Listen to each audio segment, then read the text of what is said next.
Hello. So welcome along. It's Lisa and Mike here from Echo U, and we're all about supporting couples and families in business because we know it can often be a tricky dynamic to navigate. So where we can help business to be more successful for those couples and families and without sacrificing relationships, that's what we're all about. It's a wonderful delight to have Rich Bennetts and Irene Bennetts with us today for a bit of an interview. There's some questions that we would love to ask you about your business relationship together. So welcome, Rich and Irene. It's fantastic to see you. Thanks so much for joining us. And please introduce yourselves to us. You can go first, Irene. Oh, me first? Okay. Yeah. So I'm Irene Bennetts, and I am the founder and CEO of a business called Admin Army. So we provide outsourced back office solutions to small and medium-sized businesses across New Zealand and Australia. And it has been quite a business journey that I could not have achieved at all without Rich by my side and alongside me, or dragging me kicking and screaming at various points along the way.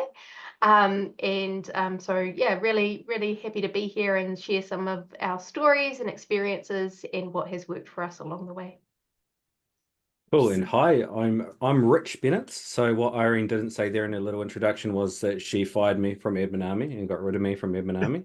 She also didn't mention that we've got another business called Mentor, which she is a director in as well. So she's still fully part of that business as well. But I still I still have a gig for the Streamline Business Group that owns Admin Army as well. So we still do interact and work within that business environment. So she couldn't totally get rid of me from like a bad penny in business relationship. That's awesome. Thank you so much. And yeah, it's really great to hear about your businesses because they're pretty exciting and you have grown also, quite considerably. And you just mentioned there, Rich, the buyout of your business Admin Army as well. But tell us how you started out being in business together and what that actually looked like. How far back are we going? I'm going to tell the Admin Army inception story, and I'll leave the pre that for Rich because there were plans for business before Admin Army. But effectively, the Admin Army story is we'd always wanted a business. We'd always had a bit of an entrepreneurial bent and been interested in, creating something ourselves. And Rich was, at that point in time, we were living in Palmerston North. Rich was working in a disability support organisation, and I was working for a technology development company. Rich found himself in line for a promotion that meant he would need to move to Hawke's Bay, and seemed like a good idea if I went with him, given that we're married and all of those important things. And it kind of created a little bit of a moment of crisis for me in some respects, because I'd been working in a technology development company. It was very entrepreneurial, very fast paced. I was constantly exposed to new things and learning new things. And I remember saying to Rich, oh gosh, I'm going to end up having to get a job at the council, be 9 till 5, and it'll suck the soul out of me just because that's not my jam anymore. And we were really lucky to be having a chance conversation with an acquaintance who was saying, oh, well, what are you going to do now, Irene? Like, what's the plan? And I'd said that, obviously I was going to have to find a new job and bits and pieces. And they said, oh, you'll be able to help me with my admin now. And for me, I always describe that as my light bulb moment, where all of the pieces just fell into place, where I had the skill set to do kind of the admin, bookkeeping, those important back office functions that businesses need. Wasn't what I wanted to do for the rest of my life, but I knew that I could turn that into a business that would allow me to focus on the parts of business I love, which is the business development and strategy and those sorts of things. Fortunately, when I said this to Rich, he was 100% in and has been my biggest cheerleader from day one. There was no kind of pushback or like, oh, what about money or anything like that. In fact, I was probably more the person saying those things, whereas Rich was like, no, do it, make it happen.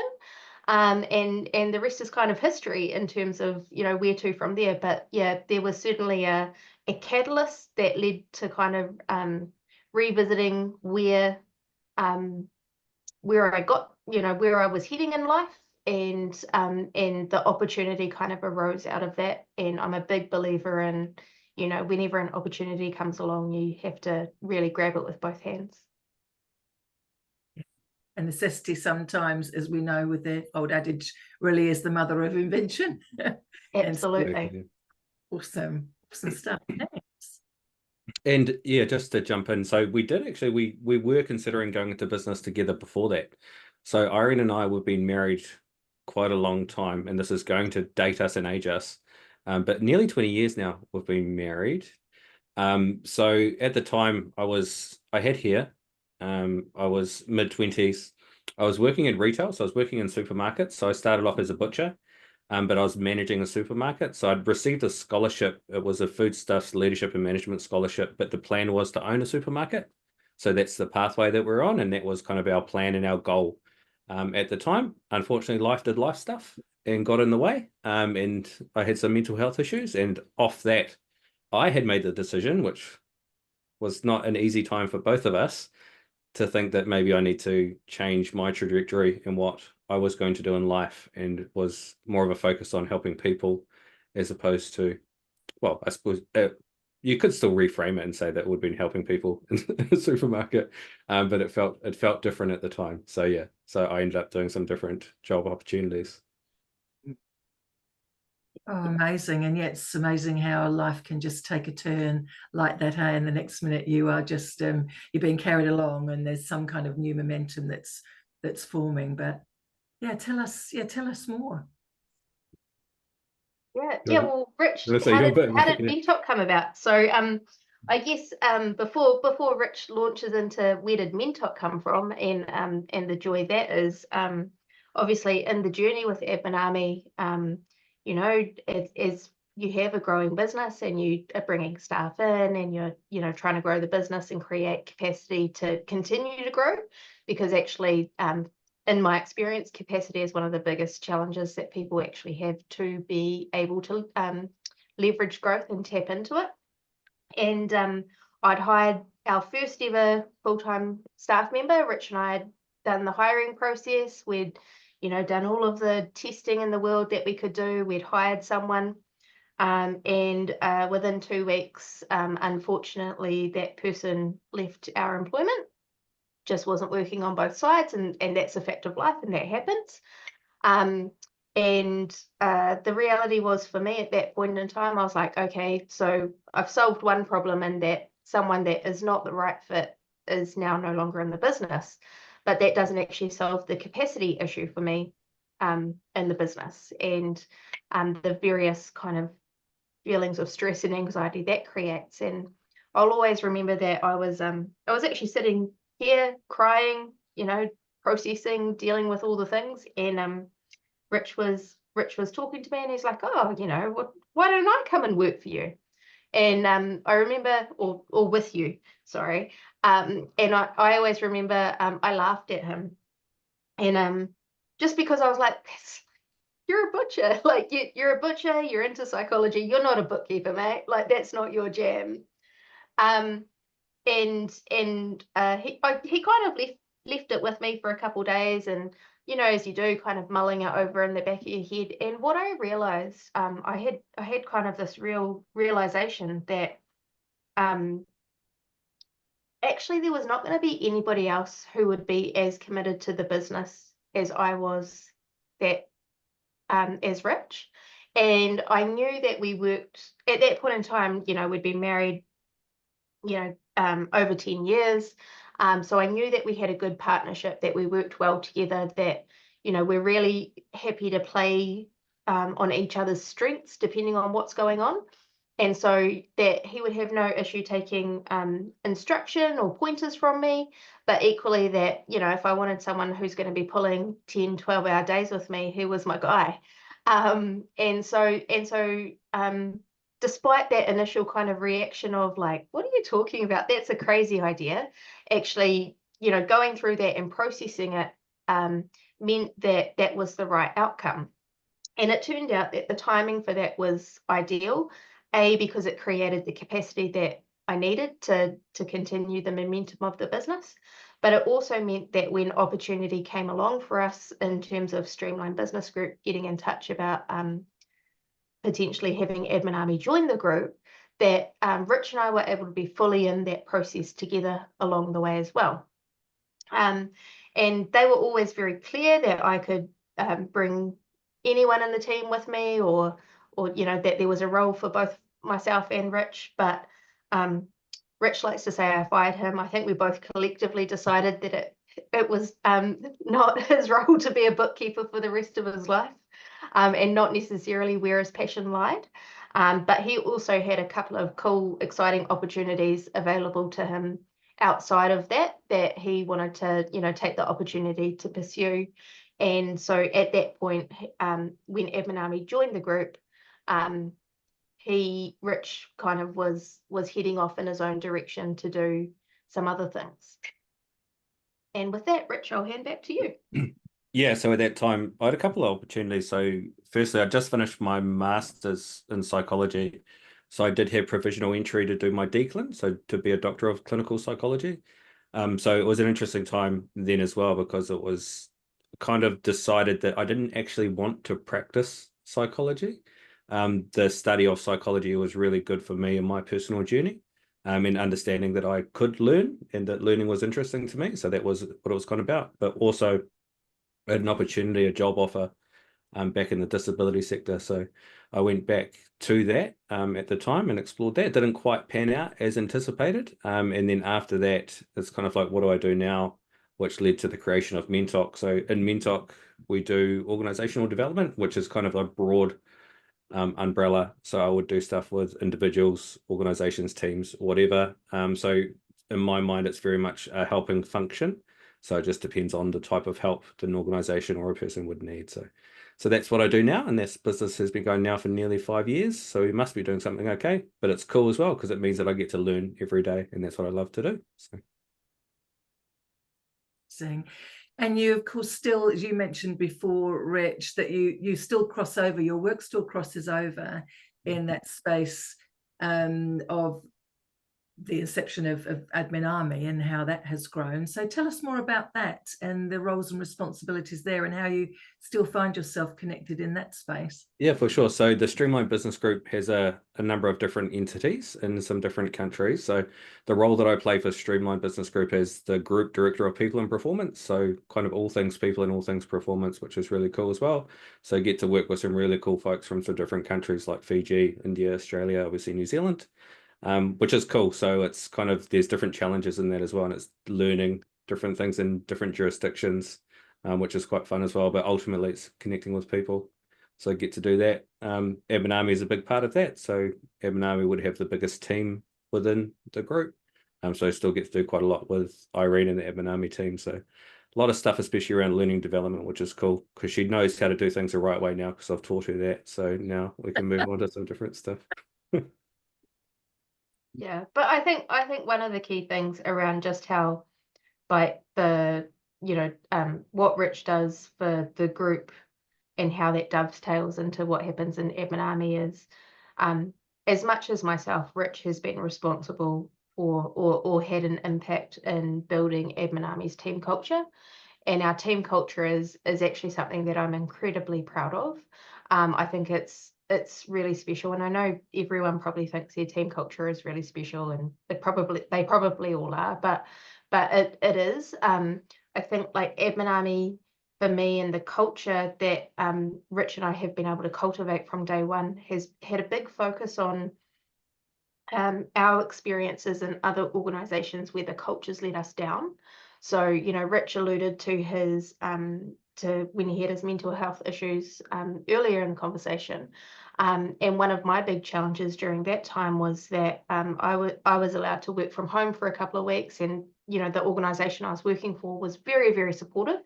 But at the 2-week point, it was made quite clear to me that that was probably no longer appropriate. And the additional pressure that added to me as a person who was, or as a wife, and as a person who was, dealing with some relatively significant life challenges as well. And so I think through that, and that, Rich had a great experience with his employer at the time, who was just like, take as much time as you need, all of those sorts of things that you hope an employer would say in that scenario. And so just really having an underlying basis of, we're absolutely all here to perform at our peak, but the reality is we're not robots, we're humans, and human things happen, and being able to actually really empower people and make them feel like those human things that happen, that of course they're less than ideal for everyone, but they're probably mainly less than ideal for the person experiencing them. And creating that ability to support people to maintain their careers, to keep growing their careers, and to not kind of have those additional stress levels along the way. And I think that at its heart has then allowed us to build a culture where everybody is really encouraged just to show up as they are on the day, the very best version of themselves on that day. Doesn't have to be 100% every day. Sometimes 100% is your 30%, because that's all you've got to give. So just being able to, I know that I've learned so much through Rich's study of psychology, not only from being involved with proofreading all of his assignments and his thesis and all of that. I like to say I've got a Master's of Science by association. But equally, just the passion that Rich has for the topic and the approach and all of that. And I think that the culture that has been cultivated in Admin Army would be nothing without Rich's input that he's brought into that. So yeah, I think the way that we are with each other is the same way that we treat other people, and there's a lot to be said for it flowing from the top down and setting that example as well. That is so cool. Yeah, I'm quite interested, because culture is, I think, is key for performance. And Rich, were you consciously aware of the things that you needed to do, or is it something innate that you just were who you were and the culture evolved, or what sort Me of being me, Mike, I'd need to know a lot before I can feel comfortable and confident talking to people about stuff. So definitely culture was something that I've studied quite a lot and thought about quite a lot.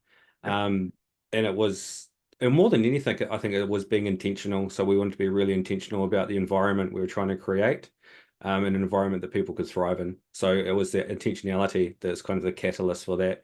Then there's the values and beliefs obviously behind that, which is the formation of that culture. So that's who we are and what we're bringing. But I think it was more important to us that we try and articulate that anytime we can when we're interacting with people. So we're like, even in team meetings, like, we are just who we are. So yeah, that leads into the behaviors that come from there as well. So the tacit assumptions, the true drivers of culture, like, that's who we are and what we do. So we have remote and diverse teams. So it's how we connect in those platforms, those online platforms, which is essentially an online community. And it's just amazing the amount of people that know the TV show Friends that you can connect with over Friends all over the world, which is cool. Especially great in India though, because they love cricket and I love cricket. So you can connect with people on a whole lot of different stuff. But I think that's the thing. It's like, yes, that's a work environment. We spend a lot of time at work, but we're interacting with people that we want to be interacting with. So we value them as human beings, and that's the starting point. And you can't really go wrong from there. And I think just to add on to that, like, we get so much joy from the people in our teams, and the people that we get to interact with. And I say that as a self-proclaimed person who doesn't even like people, but actually, yeah, we get a lot of personal pleasure out of those interactions, and seeing people grow and become, the very best versions of themselves. And so being able to do that alongside Rich, and I think knowing where his strengths are and where my strengths are, and being able to kind of play off those has been really, really beneficial to actually creating that that culture that clearly is delivering results because the business is growing and performing. Oh, Yeah, well done. And I see, because I'm following you on LinkedIn as well, it's always great to see how you're really supporting your team, through what I see there as well, which is really great. And I was just reminded when you were talking there before about what Brené Brown talks about, in a marriage and in a relationship, is that actually it's not 50-50. It's never 50-50. Some days it's 90-10. And, and if you're the one that's got the 90, then how is it that you can support the other one, to be the best, or do the best, or manage okay and be okay with their 10? And then sometimes, of course, if one of you's on a 40 and one of you's on a 30, then what happens about the gap of the 30? And that's when that's what the dog picks up. That's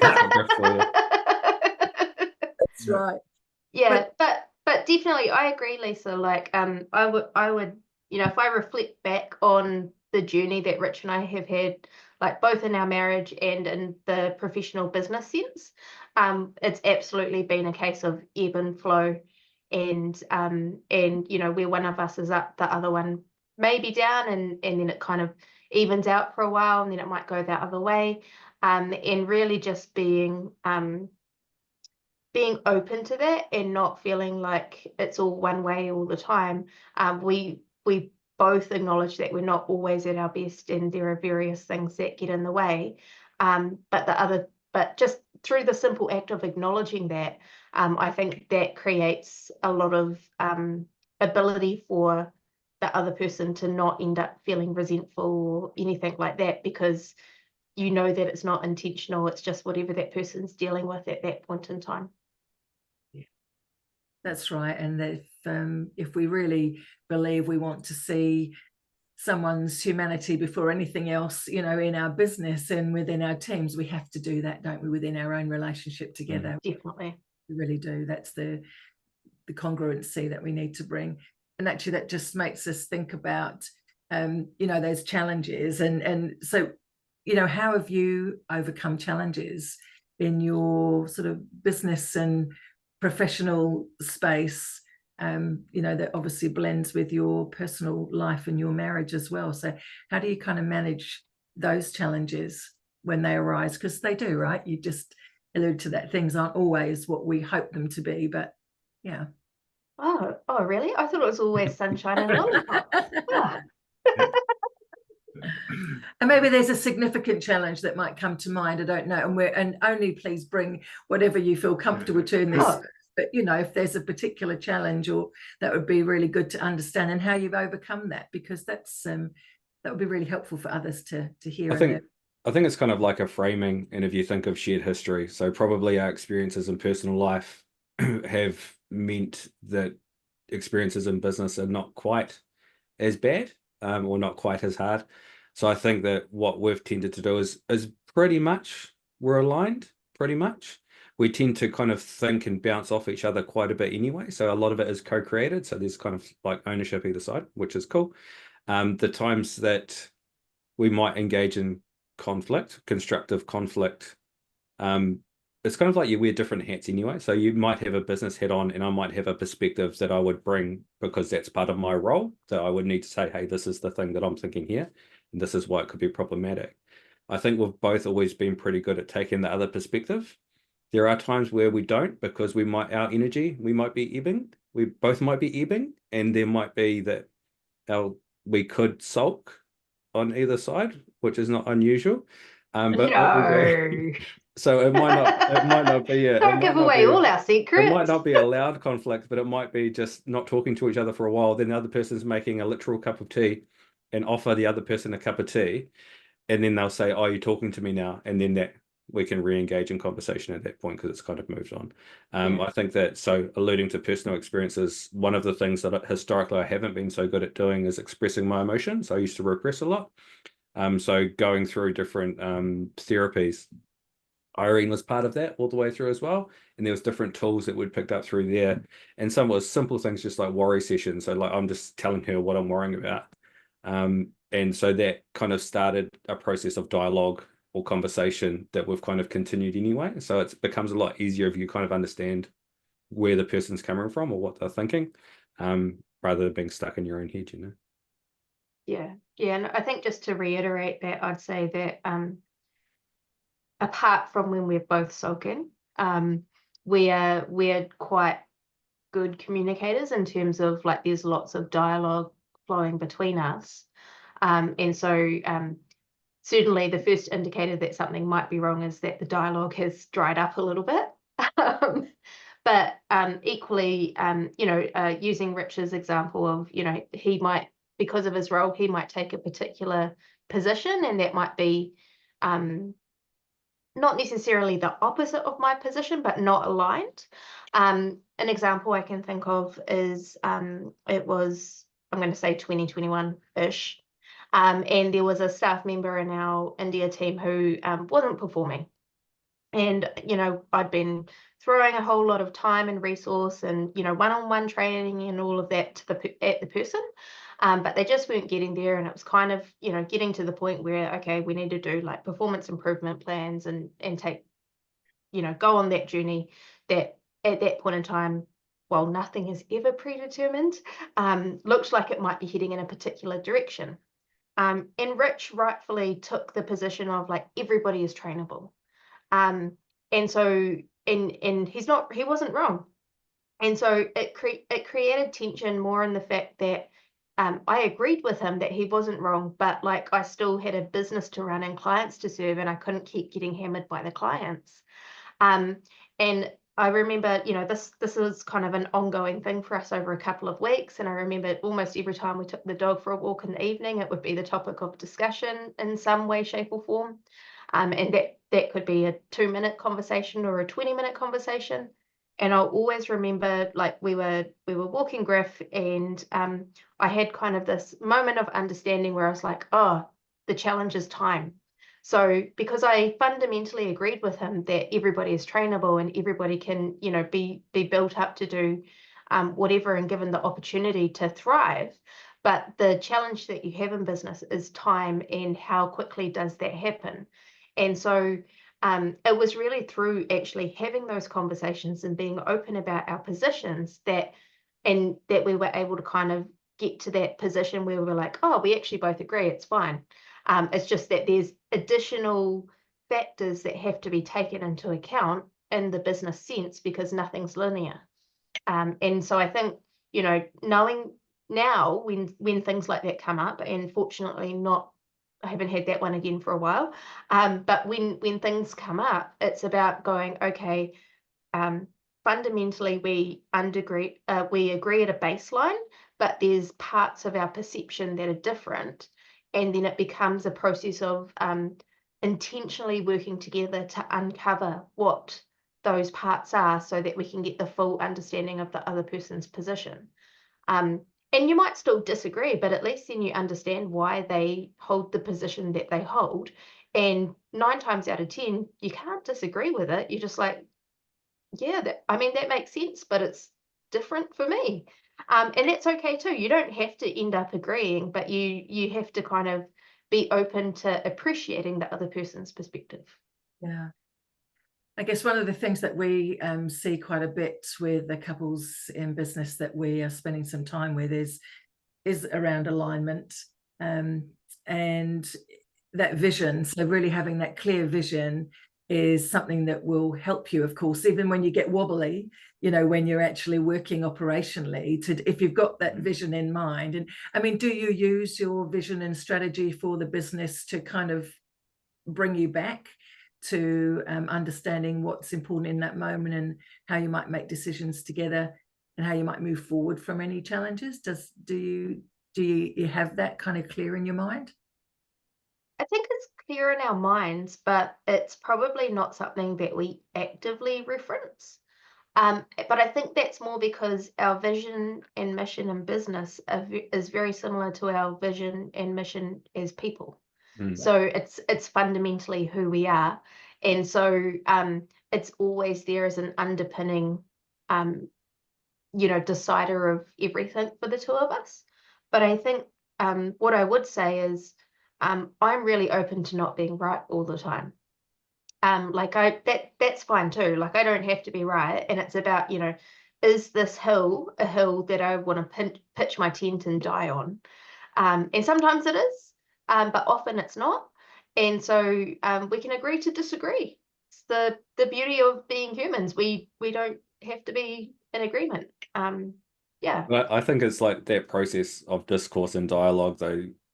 I think that probably something new is created anyway, so it kind of emerges out of the both anyway, rather than one person. I don't think it's kind of win-win or a win-lose situation. It's just there's a new truth, a new reality that pops up. So quite philosophical, eh? Yeah. Yeah. But Irene, it reminds me of was it Bertrand Russell's quote about I'm not willing to die for my beliefs because I might be wrong, or something, you know. Exactly. So how do you sort of manage that that balance? Because it feels like you manage really well, you know, that we're calling work-love balance. Yeah, how do you do that? Better at sometimes than others, eh? Of course. I think it's like it's perspective though, because yeah, like if we think what we're doing now is like we get to spend like most of our days together, like how cool is that? Like with your best friend, like you're with that person all the time. Yeah, I think that's that probably for us in the way that we're both wired is you know, there's this huge underlying win that we get to, you know, spend every day together, because while we're interacting with all these people externally, we're working from home, and we have our own separate offices because Rich thinks I talk too loud. And so, you know, we've worked through the various challenges that has thrown up for us. But, you know, it's just even nice to know that he's just down the end of the hall. So like if you know, like what better than if like something annoys you, you can actually just go down the end of the hall and like have a rant to your favorite person who is going to listen to you rant, and hopefully isn't going to come as a solution provider. That's probably our biggest challenge. We're both that's true. problem solvers. And so often we'll be having conversation with each other, and it's like, hang on, not looking for solutions, just looking for you to listen right now. What do you need from me here? I just need to get it out. But I think, yeah, like the joy for us is that we have been able to create a life that means that we get to spend time together. And as Rich says, with your favorite person. So why would you not? And I went to a Xerocon a couple of years ago, and the keynote speaker was talking about well-being. And what really resonated for me was, you know, we all think well-being, and in your head you think physical health and going to the gym and eating well and all of those things. But what she said was, what makes you a well-being? Like that's what well-being should be. And so for me, like work-life balance, well, what makes me a well-being in that space is actually just knowing that Rich is not that far away. And you know, it's actually I notice it more on the days that he's not here. So, you know, if Rich is, you know, off meeting with you, Lisa, or doing whatever, I'm like, oh, I can't go complain to Rich. And then I'd like have to kind of almost like go, I must remember to complain to him about that later. And so it just shows kind of like how the new normal is for us. And I think that's the thing, like I don't think there is such a thing as work-love or work-life balance. I think where, you know, there's no hard line differentiation, and anyone who tries to tell you otherwise is crazy, because I can leave my desk at the end of the night and I've left work, but I can guarantee you there's still probably about 50 things ticking over in my brain. And so, but that's also the amazing thing, because the person that I do life with cares about those things, and so I can talk to him about it, and we can, you know, talk through the things that are puzzling me, or, you know, this great thing happened, and because Rich also knows the people in the Admin Army team and interacts with them, he's just as excited as I am. And so it really, I think, if anything, enhances our relationship, because it creates all those additional shared experiences.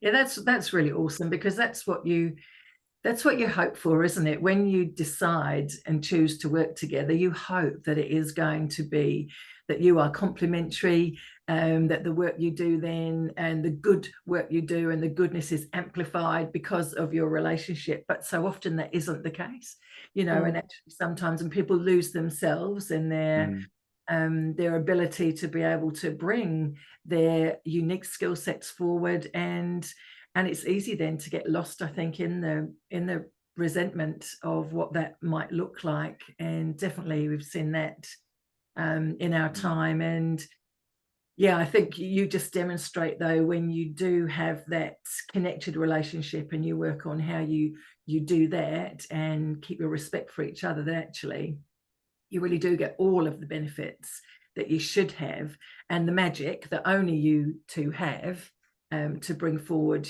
with that dynamic into your business. That's very cool. And into your own separate, you've got business together, but you've also got business that is separate, that is, something that you can still share in and enjoy together. And we're the same as well. Mike and I have this business, and then we have other business interests with other partners as well. And so, yeah, it's good to be able to do that. But yeah, it's really beautiful talking to you and sort of hearing your story. But you must have something that yeah, I was a bit silly, so through. I was like, oh man, I really feel like we're painting this all as sunshine and lollipops. And that's not always the case. I think it's more just when those challenges do happen, we're both again, it's like, is it a hill that I'm willing to die on? And there are times where we both kind of our paths diverge for a while because we're focusing on different things, and then ultimately we come back because that's what we are. It's a partnership and we're in it together, and then might diverge again. And that divergent can either be like completely delightful and just a nice change of pace, or it could be like we're just misaligned on whatever we're both working on because we've both got different focuses at that point in time. And oh, Rich, you're laughing. What's come I was to just mind? thinking, like, it's more often than not, it's me doing some weird dumb shit, and doing something off the cuff. But it's more Irene hasn't necessarily been involved in that sense making, and she's kind of finding out in real time, and that's the problem. So the communication is broken down. I think that, as Irene said, that our business life is just an extension of our life. So like if I reflect on our relationship, it's always, well, apart from the times where I was mentally unwell and Irene stayed here, that was good. It's been relatively smooth anyway. So like the relationship has always been like that, and it's just extended into the work life.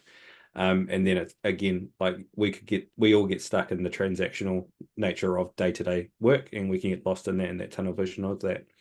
But if you do take a step back and you put things in perspective, again, like we're grateful to be doing what we do with the people we want to do it with. So like, what's there really to complain about or be too worried about? Yeah, I think probably the place where, and I'm going to speak for myself, Rich, you can say if you agree or disagree or not, but the place where I know that I drop the ball is I can become very tunnel vision on whatever admin army thing I'm working on at a particular time. And the hyper focus kicks in, and that's like I'm just there. And it's not that I intentionally mean to exclude Rich or forget that we should probably eat dinner tonight, or various other things, but in the process of that occurring, I completely acknowledge that can make Rich feel less than or not important and all of those sorts of things. And that's never ever my intention. It's just that I'm deep on where whatever my mind is on. But And I think that's also, like, it's one of the good things about being a couple in business as well, because you understand at different times the other person, there'll be something that you have to do. It'd be the middle of the night, you've woken up, you have to do this thing. Because we've also worked with and talked to a lot of different people that one person might be in business and the other person in a relationship might just have a normal job. And man, the tension and some of the stress there, just because that person is unsupportive, is incredible. Like, so we both understand that you can't, like, if you're entrepreneurial, you can't turn it off. Like this, you're going to be thinking, there's going to be stuff percolating, and sometimes you have to do the thing at the time, even if it's weird o'clock, 10 o'clock, 11 o'clock at night. Yeah. Even if Rich has to make dinner. for himself. which is fine. That's why you have I'll just give Nadia a little plug, my food bag in our case here in Exactly, it's smart. Yeah, it's good planning. We need to plan better. Maybe that's it. That's Yeah, what we We do. need to plan better. yeah. Poached And that is eggs. what we Poached did. eggs again. Oh no. It helped us a lot in that space, because it became Yeah. a position that we just didn't need. But I think you mentioned there, being entrepreneurs, and not everyone, of course, in business together are entrepreneurs, and that also can be a challenge if people are in the same business and one is entrepreneurial and one is not. But they like kind of having a business, but their business might actually just have given them the job of their choice. That's quite a different thing. And, we resonate with you because we are both entrepreneurial, and our business life doesn't feel like business life. It's just our life. Exactly that. Is that. And we have to manage ourselves really carefully as well. But it's tricky though, because there's a big energy there, and it just pulls you in different directions that you have to follow. So it's not even I really also a conscious think choice. that's where having our own business focuses are quite good for us as well, because that allows us to play to our strengths and to our, people ask me, oh, what's next for Admin Army? And my answer for the last forever has been world domination. And that's just what I want. I'm not building bigger for the sake of building bigger. I just to me, it's like the sky's the limit, and why stop at anything less than that? And that's just a mindset thing that I have. Whereas Rich, I don't think he'd be adverse to world domination, but it's not what sets his soul on fire, right? Rich loves connecting with people on a in-depth individual basis and seeing them thrive and get to know them and engage with them. And it's not saying that I don't want that either, but it allows us to focus our personal energies in the appropriate direction in a way that's not exclusive of the other person, if that makes sense. Absolutely. And that's why Abundance in Business, which is really an umbrella for all the work that we do, whether it's programs, whether it's coaching individually, and whatever it might be, events and so on. It's what is abundance in business to you, and then it's what's abundance in business to you, Rich, and abundance in business to you, Irene, and how do you bring the alignment there, to make sure that everything is still balanced, because otherwise, you do end up going in those other directions. So what do you believe are key factors that have contributed to your success? You've talked about a bit of that, but is there anything kind of specific that you could name so that people who are listening and watching this can get some learning from you on that? A base level insanity. That was important in business, yeah. To be a little bit crazy, right? To ride the waves and be prepared. I'm not sure. Rich, what do you think? Because I don't know. I just think being open to opportunities, any opportunity that comes my way, I'll explore it. I think that probably, sorry to cut you off there, mate, is that you go. And as a couple, but in business in general, anything that we do is about relationship. So building, maintaining and working on our relationship is always important. So again, being intentional about that. But business is just relationships, it's just connecting with people. So there's transferable skills across all of that. So yeah, relationships are the currency of business. They really are. They really are. And I think that dovetails into the point about opportunity. The story of how Admin Army joined Streamline Business Group is a little bit wacky, in that the day before I got a phone call from Craig, who's the group CEO. If you'd asked me what my vision for Admin Army was at that point in time, it was run it for maybe 5 years, install a ops manager, build it up, install an ops manager, and then go set up another business doing something else, because the business development part of it is what I really, really enjoy. Bizarrely, because it seems like something I shouldn't. But anyway, that's a whole different tangent. But when Craig got in touch and was like, I want to chat to you about an opportunity, I could have been like, oh, nah, no way. Like, I don't even know who you are from Bar of Soap. Because that was literally like, I didn't know him at that point in time. It was just, he'd seen a testimonial on my website, on the Admin Army website, of someone that he knew, and had a chat with that person. And that person kind of, opened the doors a little bit for us both. But equally, I always am a big believer in business isn't stagnant, it's always ever evolving, and being open to the change that gets presented to you along the way. Equally, did I think at that point in time that Admin Army was ready for sale? Absolutely not. Like, on all the metrics that you would measure, is the business ready for sale? Like, does it have the scale you want it to have? Does it have the turnover you want it to have? All of those things. I would have gone, oh, well, I don't know what we're doing here, because it makes no sense. But, by embracing the opportunity and going and digging deeper into it, and actually getting all of the information, because often we might cut opportunities that come our way along off before we have all of the information, because it, oh no, gosh, I don't want to do that, I will lose control. And that was a big thing for me specifically in Admin Army joining the group. I was like, oh, like, but I want to, control. But part of the reason I've created this is to have some semblance of control in my life, which is just the biggest joke in general, because anyone who has a business knows you have control over nothing.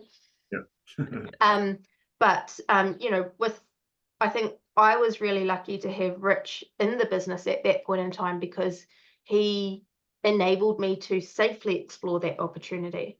And it was exploring that opportunity that has subsequently, really allowed Admin Army to set itself on fire and grow, because we have joined the group, and things that I didn't think were things I ever would have done, like offshoring and all of those sorts of things, and now parts of the business that bring me the greatest joy. So I just think, always being open to opportunity. People say, oh, you've been so lucky in business, and it's not. Like, luck is just like hard work plus being open to opportunity when it arises, and 50% hoping for the best, really. Well, I think as well, just to add on to that, is that we are free range adults, so we don't have the responsibilities of kids. So it's meant that we've been able to step into risk and kind of put all that we are into that. So like, it's inevitable that success has come from that. So that's probably, that's been in our favor, I would say. Yeah. And certainly, using that example, I remember, when we were in the final stages of making our decision, and it was like, oh, well, what's the worst that can happen? And it was pretty much like, oh, well, like, all goes tits up, we will we'll set something else up and it'll be fine. Yeah. And it won't be Admin Army, and it won't be a bookkeeping business, it'll be something different. But I back Rich to make stuff happen, Rich backs me to make stuff happen. And we kind of have a rule between us that when we can't be our own cheerleader, we have to listen to the other person, because they're our cheerleader. And so, it has enabled us to really lean into those risk and opportunity things that come our way, because worst case scenario, it's me, Rich, and Griff the dog, and now Swift under a bridge somewhere. Yeah, we'll still be fine. Yeah, we'll still be sweet. We'll still be together, so win.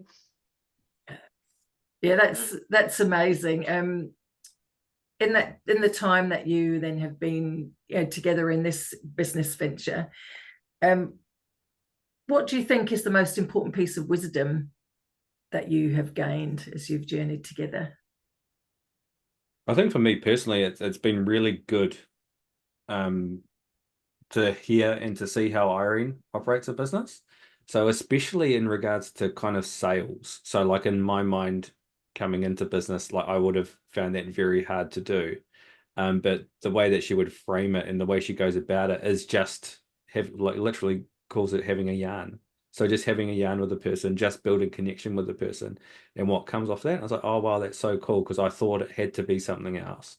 I thought it had to be for. So to me, to see how Irene's growing in business and how she can now be just so authentic, and like, everyone can see the amazing person that I've always seen, but like, it's just for her to kind of be glowing in business and flourishing now is so cool. So how fun is that? Just by being herself. So like every day I'm learning little business lessons from Irene, just being authentic and being herself. Irene.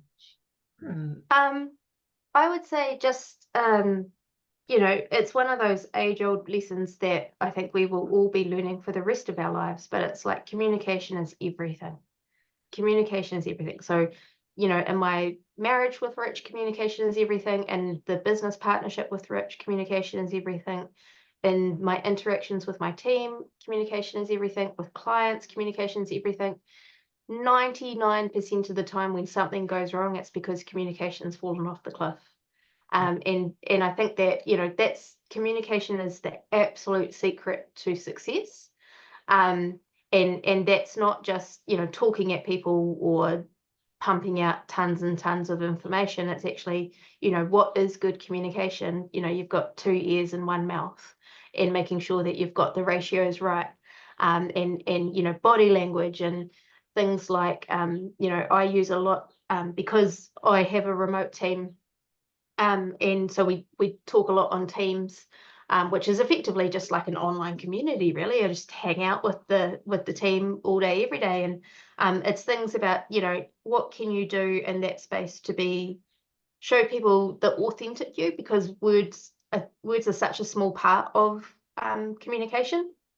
And so like not being afraid to use a GIF and, you know, be slightly unhinged and be okay with just, you know, presenting in the same way in the written format as I would in person with somebody, and making sure that what I'm putting out for communication is as easy as possible for the people on the other side to actually be understanding the intention behind it.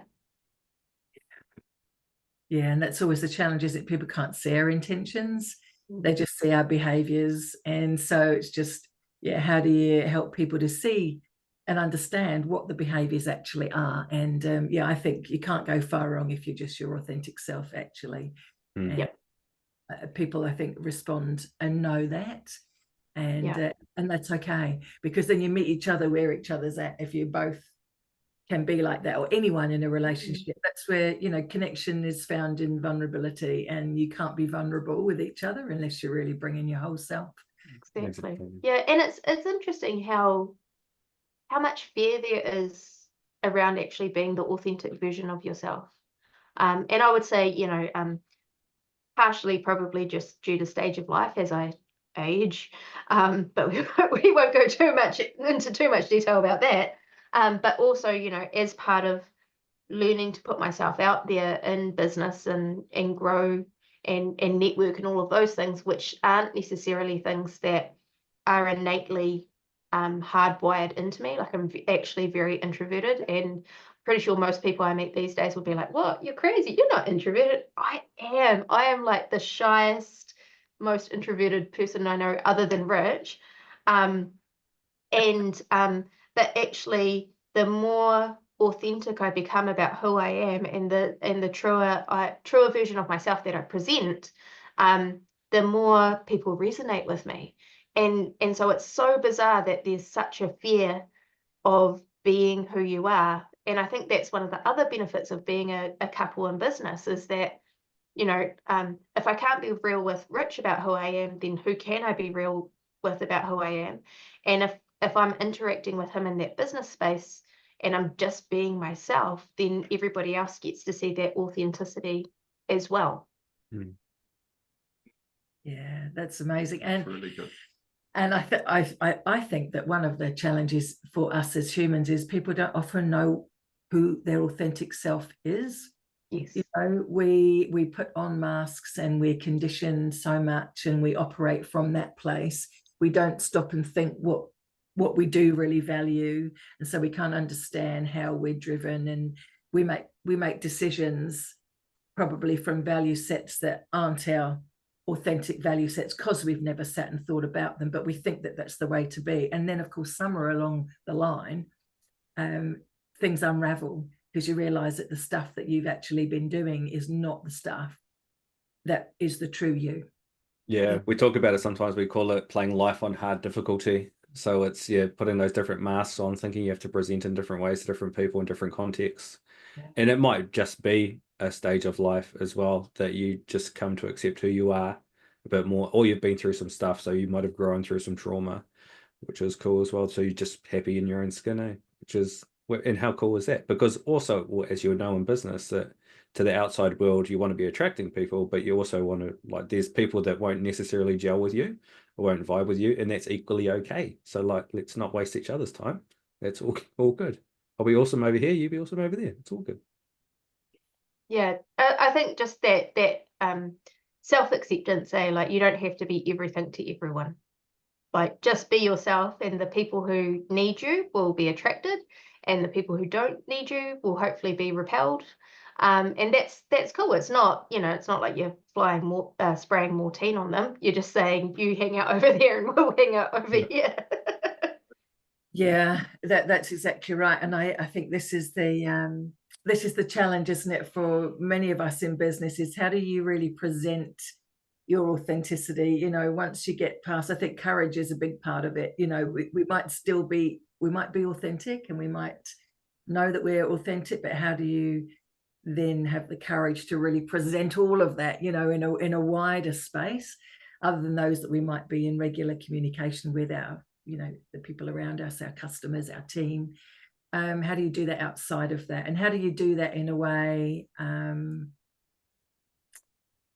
I guess you do want to attract your tribe. At the same time, you need to go further than that, because you don't know, if you're only ever thinking about your tribe, you don't know what else is possible too. It's a really tricky one, I think, to put yourself out there, especially personal brands. I think personal brands, it's probably a lot easier to do it actually in a personal brand of an individual than it is of a brand of a business, and then it's a business with two people in it. Those are tricky spaces to navigate. How do you best of both of you into a space where people might be looking in on the total package? How do you show up, as your best individual selves and let people really see you? It's fascinating. That's a whole nother topic, isn't it? And I don't know enough about that. But we could probably talk about that and philosophize for hours. Yeah, I think it's kind of interesting though, because it's kind of the medium they'd be presenting that on, and often we're presenting to people through social media or a written format or whatever, could be in video.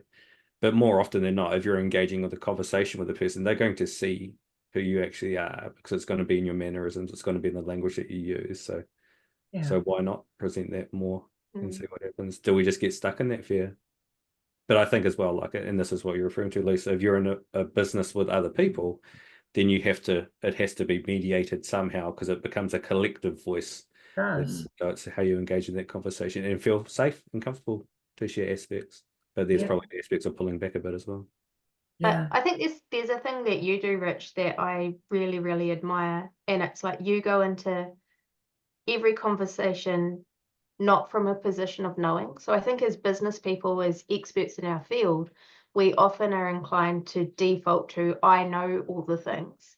And so the conversation becomes about me sharing my knowledge, or me sharing my thoughts, or me imparting wisdom. Whereas the way that Rich, and I've seen him do it several times, he does it with me all the time. But it's Rich's, when you're talking to Rich, he's not coming at you with, I know this and I know that. It's actually more asking questions to draw the answers out of you personally. And I think that there's a real skill in that so many business owners or people in business or couples in business, they miss, because actually it's okay to say you don't know everything.